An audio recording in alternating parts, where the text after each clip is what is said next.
Partykeer kry ons in die Bybel wonderlike verhale wat so half weggesteek is. Een so verhaal kry ons in 1 Samuel 25 en in daai gedeelte is daar 3 karakters. Daar's Nabal, die dwaas, Dawid, die heethoof en Abigail. Ek gaan nou sommer Abigail noem. En sy is baie wys. Nabal se naam beteken dwaas. Ons lees dat Nabal ook 'n korrelkop was en onbeskof. En 'n korrelkop is nou iemand wat hardkoppig is en moeilik en hard en selfs wreed. En onbeskof, die woord wat daarmee vertaal word, beteken eintlik iemand wat beledigend is of ander mense mishandel. So die verhaal gaan so dat Nabal besig is om sy skape te laat skeer. Hy was 'n baie ryk man. En hy hou ook 'n feestyd vir almal wat betrokke was by die skape. Dawid dink dis 'n goeie tyd om hom ook te vra vir voorrade, want hy het baie mooi na Nabal se skaapwagters gekyk en hy het gehelp op die skape laat oppas. En hy vra hierdie paar voorrade en hy stuur sy manne en hulle praat baie mooi en stuur goeie wense vir Nabal. En Nabal het die geleentheid om goed te doen. Maar wat doen hy? Hy is arrogant, beledigend, selfsugtig. Hy weier, hy sê hy beledig Dawid. Hy sê, wie is hierdie Dawid ou? En jy kon nie met Nabal redeneer nie, sê vers 17. Want hy was 'n dwaas. Hy was verkeerd op soveel vlakke. Hy gaan teen die gebruike van sy tyd, die gasvryheid gebruike. Hy was ryk, hy kon baie goed afgestaan het. Hy kon vrygewig gewees het. Dawid het Nabal se manne goed behandel. En nou, in plaas van hom dankbaar te wees, doen hy sy naam gestand en hy tree dwaas en beledigend op. En dan kry ons daai heethoof Dawid, toe hy hoor wat Nabal vir sy manne gesê het. Toe druk hy sy termometer in die rooi in. En hy sê vir sy manne, gord julle swaarde. En ek gaan hom uitwis. Ek gaan hom en al die mans rondom hom gaan ek uitwis. En Dawid vergeet iets. Hy vergeet dat hy in die verlede so op God vertrou het. 'n Mens moet baie versigtig wees om nie oorhaastig op te tree nie. Veral as jy kwaad word. En kom ons erken, ons word kwaad. Ons verloor ons nie meer te gou. Daar's mense wat vernederende dinge oor jou sê. Mense wat jou wil indoen. Mense wat voor jou inry. Wat vir jou lieg. Hoeveel families het nie al uit mekaar uitgeval omdat mense nie hulle humere kon beteel nie. Hoeveel verhoudings is nie al daardeur verwoes nie. Dalk is jy onbillik ontslaan. Dalk het mense nie jou waarde, ken hulle nie jou waarde regtig nie. En het jy goed gedoen vir hulle en hulle gooi jou net een kant. En dalk moes jy 'n wag voor jou mond gesit het toe jy gereageer het, maar jy het nie. In hierdie gedeelte sê, moenie so haastig optree nie. Moenie dinge doen waar jy later spyt gaan wees nie. Maar nou het jy dit gedoen omdat jy kwaad is. En ek sê altyd vir mense, wanneer jou emosies hoog is jou IQ laag. Dink eers daardeur, vergewe eers. Wees eervol. Dis baie beter, dis baie verstandig. Want jy gaan jou meer verloor en jy gaan goed sê en jy gaan lelike woorde sê en jy gaan die deur hard toe klap en al jou mense gaan deurloop onder jou en dan gaan jy jouself nog verder verneder om jammer te sê. Dawid was op hierdie missie om wraak te neem. En dis hier waar Abigail haar verskyning maak, die wyse. Al is jy met 'n dwaas getroud, beteken dit nie ook jy moet dwaas wees nie. Sy was baie mooi, sê die Bybel. En een van die veewagters gaan vertel vir Abigail wat gebeur het en hoe Nabal teenoor Dawid se boodskappers uitgevaar het. Dit terwyl Dawid hulle beskerm het.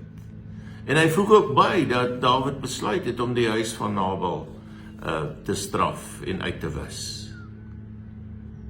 En sy besluit sy gaan iets daaromtrent doen. Maar sy sê nie vir haar man Nabal, vers 19, wat sy gaan doen nie. Sy sê eintlik vir hom niks hiervan nie. En sy berei 'n klomp kos voor, dit wat Dawid eintlik gevra het. En sy klim op haar donkie en gaan Dawid tegemoet. En terwyl sy nog so ry, sien sy Dawid hulle aankom. Nou Dawid smeel nog, hy's wraaksugtig, hy's gereed om kwaad met kwaad te vergeld. Hy's besig met daardie negatiewe selfgesprekke waarmee ons dikwels so besig is. Hy is nou kwaad en hy hou sommer vir homself 'n bietjie van ek is jammer vir myself partytjie. Was nutteloos om na hierdie man se eiendom te kyk. Hy het my kwaad vir goed terugbetaal, wel ek gaan hom kry. En ek gaan sommer almal rondom hom ook kry. Die feit dat hy met sy vyande wil afreken, het hy eintlik vergeet dat dit die Here dit gewoonlik doen. Dit waaroor hy baie sou skryf, veral in die psalms, maar hy vergeet totaal en al daarvan. Maar gelukkig kruis Abigail Dawid se pad, terwyl Dawid besig is om wraak te beraam. En ons sien ook God se voorsienigheid hierin. En sy kom by Dawid en sy groet hom nederig met grasie, sy buig voor hom eerbiedig, sy val voor sy voete neer, sy sê ek aanvaar die skuld vir my man se optrede, sy vra toestemming, kan ek met jou praat? En dan sê sy vir Dawid, haar man is dwaas. Ek weet wat hy vir jou gesê het is aanstootlik, maar oorweeg die bron, die man is 'n dwaas. Hy behandel almal so. En sy kom in absolute nederigheid voor Dawid. En Spreuke 11 vers 2 sê tog vir ons, saam met nederigheid kom wysheid. En terwyl sy so met hom praat, koel hy af. En al haar argumente is daarop gegrond dat hy eintlik moet fokus op die Here. En sy moedig hom aan om die regte ding te doen. Sy vra hom, aanvaar my geskenk. En dan dit wat haar man eintlik moes gedoen het. En dan gaan haar wysheid nog verder. En sy vra hom vergifnis. Sy herinner hom dat die Here hom die toekomstige koning gemaak het. En dat hy die regte ding moet doen. En dat hy nie bloedvergieting moet doen nie, moet pleeg nie, want dit gaan 'n klad op sy naam laat, ook vir die toekoms as hy 'n koning is. Het is belangrik dat 'n mens God se beloftes sal onthou. Sy beloftes aan Dawid was, die Here sal hom veilig hou. Hy sal afreken met sy vyande. Die Here het hom aangestel as die leier van sy volk. En hierdie ding wat hy nou wil doen, waar hy reg in eie hande wil neem, gaan vorentoe vir hom pla. En sy vra vir Dawid, doen eerder wat die beste uitkoms is. En dan is sy nog, in haar wysheid, gebruik sy die hele beeld van die slingervel. Sy sê, laat God afreken met jou vyande, soos wat hy met 'n slingerveld kan doen. En sy herinner eintlik vir Dawid die tyd toe hy werklik op die Here vertrou het vir oorwinning, toe hy 'n klip in 'n slingervel gesit het en Dawid en Goliat daarmee doodgemaak het. En sy laat eintlik Dawid se aandag wegtrek van Nabal af en terugfokus op die Here. En miskien is dit die benadering wat ons moet volg. Dat ons nie so gou wil wraak neem nie, maar dat ons absoluut ons fokus sal hou op die Here, dat ons sy beloftes sal onthou, dat ons sal onthou, hy sal afreken met ons vyande, en dat ons eerder 'n ander pad sal loop, 'n wyse pad. Abigail is die helder baken in hierdie verhaal. Sy is die voorbeeld wat ons moet volg, om 'n karakter na God se hart te wees. En sy keer dat Dawid die verkeerde doen. Is dit nie ook die pad wat ons moet loop nie? Dat ons situasies moet beïnvloed ten goeie.